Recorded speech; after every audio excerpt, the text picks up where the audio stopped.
Sebelum mulai jangan lupa dukung dan subscribe channel kami.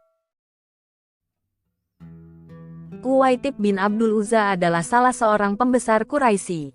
Ketika mengikuti perang Badar di pihak kaum musyrikin, sebenarnya ia telah melihat suatu iktibar bagaimana 1000 pasukannya yang bersenjata dan perbekalan lebih lengkap dikalahkan oleh 313 orang muslim dengan persenjataan dan perbekalan seadanya.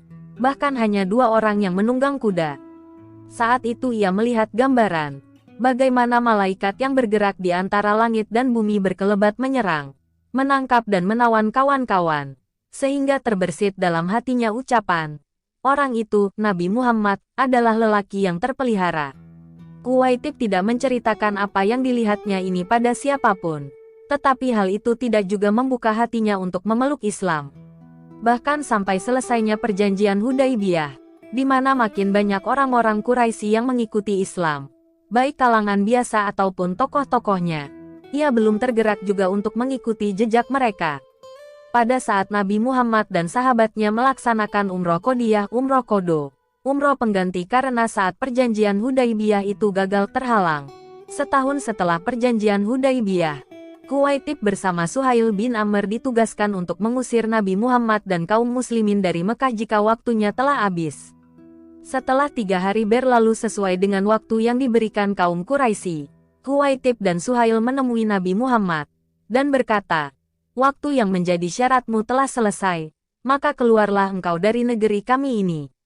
Nabi Muhammad berkata kepada Bilal untuk mengumumkan kepada umat Islam lainnya, hai Bilal, hendaknya tidak ada seorang pun yang turut bersama kita ke Mekah, yang masih ada di sini sebelum matahari terbenam. Kemenangan Nabi Muhammad dan kaum muslimin saat Fathul Mekah membuat Uwaitib ketakutan. Ia mengungsikan keluarganya ke berbagai tempat yang dianggapnya aman. Ketika berada di kebun Bani Auf, ia bertemu dengan Abu Dzar Al-Ghifari. Ia berusaha lari, tetapi Abu Dzar justru memanggilnya dengan lembut dan menanyakan keadaannya.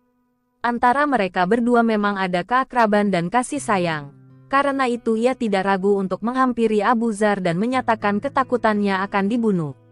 Ia juga menceritakan kalau keluarganya telah diungsikan untuk keamanan mereka.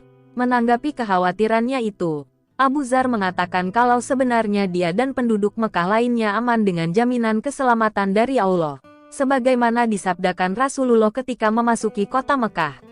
Abu Dzar juga meminta agar ia mengumpulkan lagi keluarganya dan kembali ke rumahnya, dan ia menyetujuinya. Sambil mengawal Uwaitib dan keluarganya, Abu Dzar terus berteriak, sesungguhnya Uwaitib telah diberi jaminan keselamatan, maka jangan seorang pun yang menyalakan api kemarahan kepadanya. Setelah sampai di rumah Uwaitib, Abu Dzar segera pergi, tetapi beberapa saat kemudian ia kembali lagi, dan mengatakan kalau ia menemui Nabi Muhammad dan menceritakan apa yang dilakukannya, dan Nabi Muhammad membenarkan tindakannya. Uwaitib jadi merasa tenang. Abu Dzar berkata kepadanya, wahai Abu Muhammad, sampai kapan kamu tetap begini?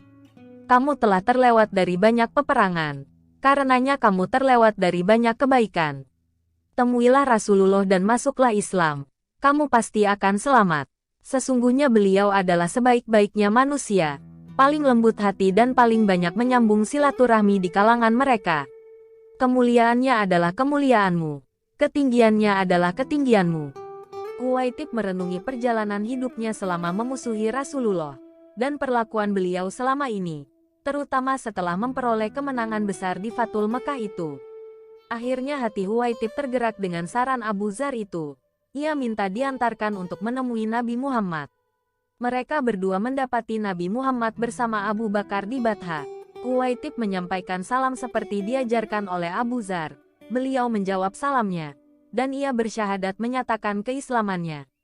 Nabi Muhammad amat bersyukur dan gembira atas hidayah Allah yang membawanya memeluk Islam.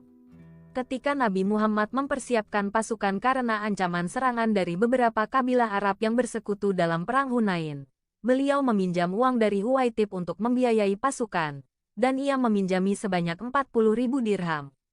Ia ikut menyertai Nabi Muhammad dalam Perang Taif dan Hunain. Dan setelah selesainya Perang Hunain, beliau mengembalikan uang milik Uwaitib dan memberinya ghanimah sebanyak 100 ekor unta.